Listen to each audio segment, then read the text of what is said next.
नमस्कार फ्रेंड्स, आज के वीडियो में बात करेंगे quant small cap fund direct plan growth. ये जो फंड है इसके विषय में चर्चा करेंगे। अभी आपने देखा होगा कि पिछले कुछ दिनों में क्वांट के म्यूचुअल फंड्स बहुत ही चर्चा में रहे थे और नेगेटिव कारणों से चर्चा में रहे थे। वैसे तो ये फंड्स हमेशा अपने अच्छे परफॉर्मेंस की वजह से चर्चा में रहते हैं, लेकिन अभी पिछले कुछ महीनों में जून जुलाई के आसपास से ये किसी और ही वजह से चर्चा में है। और वह वजह यह है कि ये इन पर सेबी द्वारा फ्रंट रनिंग का आरोप लगाया गया और उसमें इनका रेड भी पड़े इनके मुंबई प्रेमाइसेस पे। और जब इनके मुंबई प्रेमाइसेस पे रेड पड़े तो उसके बाद से इस फंड के बारे में लोगों का कॉन्फिडेंस थोड़ा शेक हुआ है और बहुत से ऐसे इसके इन्वेस्टर हैं जो ये सोच रहे हैं कि अब इस फंड में रहें या ना रहें, एसआईपी जारी रखें या ना रखें।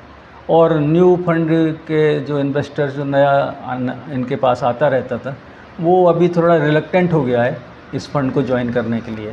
तो आइए पहले तो सबसे पहले ये जान लेते हैं कि ये फ्रंट रनिंग वाला इशू क्या है, फ्रंट रनिंग होता क्या है और ये इतना ख़राब माना जाता है जिसकी वजह से सेबी को इनके विरुद्ध एक्शन लेना पड़ा। तो फ्रंट रनिंग के बारे में ये जान लीजिए कि फ्रंट रनिंग कहते हैं इसको है कि आप कोई फंड मैनेजर ऐसी इन्फॉर्मेशन वो कहीं से गोपनीय प्राप्त कर लेता है या उसके पास होती है कि जिसका यूज़ करके वह इन्फॉर्मेशन मार्केट में आने से पहले, पब्लिक होने से पहले ही उस गोपनीय इन्फॉर्मेशन के द्वारा, इनसाइडर इन्फॉर्मेशन एक्चुअली जो एग्जैक्ट वर्ड है उसके लिए यूज़ करते हैं, तो इनसाइडर इन्फॉर्मेशन के द्वारा वो पहले से ही ऑर्डर प्लेस करके और पहले से ही अपना फंड में इन्वेस्ट हो जाता है। इसका एक दूसरा प्रारूप ये होता है कि अगर वहीं से कहीं से उसे ये जानकारी प्राप्त होती है कि कोई बड़ा इन्वेस्टर, कोई और बड़ा फंड इसमें बहुत बड़ा इन्वेस्टमेंट करने वाला है नियर फ्यूचर में, तो शेयर प्राइस उस पर्टिकुलर कंपनी के ऊपर के वो भागते ही हैं। तो जब ये इन्फॉर्मेशन इसके पास आ जाती है तो इससे पहले कि कोई बड़ा इन्वेस्टर इन्वेस्टमेंट के लिए जाए या कोई बड़ा फंड इन्वेस्टमेंट के लिए जाए, ये पहले से ही उस पर्टिकुलर कंपनी के शेयर खरीद के रख लेते हैं, जिससे कि जब मार्केट ऊपर बढ़ेगा तो फंड को फ़ायदा होगा। इसको फ्रंट रनिंग कहते हैं। यह टोटली अनएथिकल है, इल्लीगल है और यही वजह है कि सेबी ने इसके अगेंस्ट एक्शन लिया। अब यह जान लेते हैं कि इस पूरे फ्रंट रनिंग एपिसोड का इस फंड पर या कहें कि आपके इन्वेस्टमेंट पर क्या प्रभाव पड़ेगा।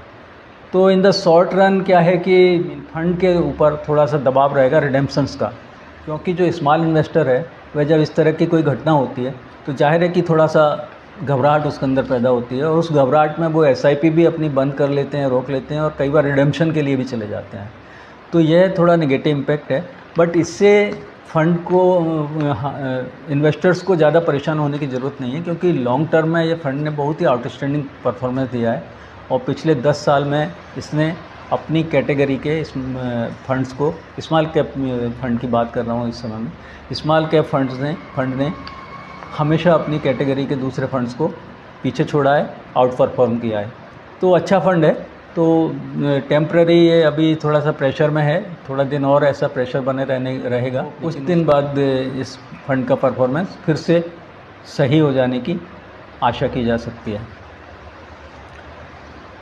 दूसरा बात यह है इस फंड के प्रति कॉन्फिडेंट होने का कि अगर रिडेम्पशन प्रेशर इसके ऊपर आते भी हैं तब भी, हालांकि स्मॉल कैप फंड है लेकिन फिर भी इस फंड ने बहुत लार्ज कैप कंपनीज भी कुछ लेके रखी हुई हैं। जैसे कि इसकी टॉप मोस्ट होल्डिंग है इस समय रिलायंस इंडस्ट्रीज़। अब रिलायंस इंडस्ट्रीज़ तो लार्ज कैप कंपनी है, लेकिन ये सिर्फ इसीलिए फंड ने इसमें इन्वेस्ट करके रखा है कि मान लीजिए रिडेम्पशन प्रेशर आता है तो ये तो हाईली लिक्विड है रिलायंस का शेयर, तो उससे ये उसको रिडेम्पशन प्रेशर को आसानी से हैंडल कर सकते हैं। तो अभी के लिए जहाँ तक मेरा व्यू है कि इन्वेस्टेड बने रहने में कोई दिक्कत नहीं है। बाकी कुल मिला के स्मॉल कैप फंड है, क्वांट के स्मॉल कैप डायरेक्ट ग्रोथ के बारे में हम लोग चर्चा कर रहे हैं। तो स्मॉल कैप फंड है तो नेचुरली इसमें रिस्क रिवार्ड का जो रेशियो होता है, क्योंकि हाई रिस्क रहता है तो हाई रिवार्ड रहता है, तो वोलेटिलिटी रहेगी, रिस्क भी रहेगा। लेकिन पिछले परफॉर्मेंस को देखें तो कोई कारण नहीं है कि आगे ये फंड अच्छा परफॉर्म ना करे। और फंड मैनेजर्स में ने पिछले 10 साल में मार्केट को लगातार अपने कैटेगरी में आउट परफॉर्म किया है अपने साथ के फंड्स को। तो कुल मिला के अच्छा फ़ंड है और लॉन्ग टर्म वेल्थ क्रिएशन के लिए अच्छा फ़ंड है। वोलेटिलिटी आपको टॉलरेट करनी पड़ेगी अगर हाई रिटर्न्स आपको लेने हैं तो। अब बात कर लेते हैं कि फ़ंड की पास्ट परफॉर्मेंस कैसी रही है। तो पिछले एक साल में इसने 57%, अगर CAGR के टर्म में अभी बात कर रहा हूँ, तो पिछले एक साल में फंड ने 57% रिटर्न दिया है। Again very outstanding it is. और 2 साल की बात करें तो 45%, 3 साल में 32%, 5 ईयर्स में 50% और 10 ईयर का 22%। तो 10 ईयर्स का तो लगभग सभी फंड्स का 15 से 20 के आसपास ही रहता है। इसका 22% है, जो कि एक बहुत अच्छा रिटर्न है। और जब 22% की कंपाउंडिंग का क्या मतलब होता है 10 साल तक अगर आप इन्वेस्टेड रहते हैं, तो जब मैं चर्चा करूंगा एब्सोल्यूट रिटर्न्स की, तब आप देखेंगे कि ये आपके फंड्स को कहां से कहां पहुंचा सकता है। अब बात कर लेते हैं एब्सोल्यूट रिटर्न्स की। तो 1 ईयर में 57% ही रहेगा। 2 ईयर्स में it is 111, that is 111%। What does this mean? This means कि आपका 2 साल अगर इस फंड में लमसम डाल के अगर आप इन्वेस्टेड रहते तो आपका पैसा 2 गुना हो जाता। 3 साल की बात करें, यह रिटर्न है एब्सोल्यूट टर्म में 134%। And again in 5 years it is again mind blowing, that is 665%।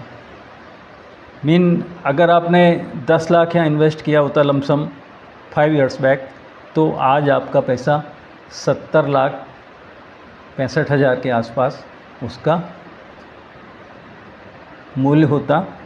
That means more than 7 times आपका पैसा बढ़ चुका होता। इसी तरह अगर SIP की बात करें तो सिर्फ 10,000 रुपये की SIP अगर आपने आज से 10 साल पहले शुरू करी होती तो वो आज बढ़कर उसकी कीमत 59 लाख रुपीज़ हो चुकी होती। ये कंपाउंडिंग का जादू है। 10 साल पहले अगर आपने इस फंड में SIP शुरू करी होती, आई एम रिपीटिंग, तो उसकी वैल्यू आपके इन्वेस्टमेंट की आज 59 लाख हो चुकी होती, जिसमें आपका पैसा कितना गया होता 10 साल की SIP में 10,000 रुपये प्रति माह के हिसाब से 12 लाख रुपया आपने कुल इन्वेस्ट किया होता और उसके बदले में आपको रिटर्न्स मिलते 47 लैक्स। आई मीन आपको इतना प्रॉफिट मिलता। वैसे वैल्यू तो आपके इन्वेस्टमेंट की हो जाती 59 लाख।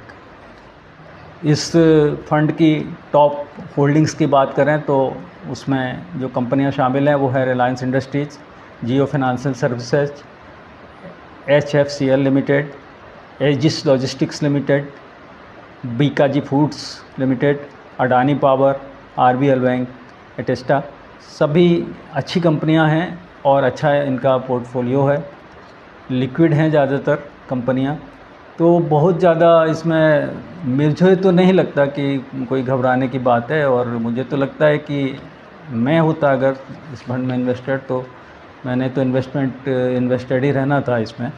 और SIP और म्यूचुअल फंड का इन्वेस्टमेंट है ही लॉन्ग टर्म, इसमें आपको लॉन्ग टर्म तक इन्वेस्टेड रहना होता है। अगर आप हर बार मार्केट गिरेगा या फंड के साथ कुछ छोटी मोटी घटना होगी तो आप निकल के जाएंगे, और फिर मार्केट जब टॉप पे होगा, हाई पे होगा, तब आप लमसम इन्वेस्टमेंट करेंगे या SIP शुरू करेंगे, तो रिटर्न्स नेचुरली उतने अच्छे नहीं रहेंगे। एक बार आप चाहे लमसम से जाएं या SIP से जाएं, आप लॉन्ग टर्म इसमें रुके हैं कम से कम किसी भी अच्छे फंड में 3 से 5 साल 10 साल, तो बहुत ही आउटस्टैंडिंग रिटर्न्स आपको म्यूचुअल फंड्स में सामान्यतः मिलते हैं। इस वीडियो में इतना ही, मिलते हैं अगले वीडियो में।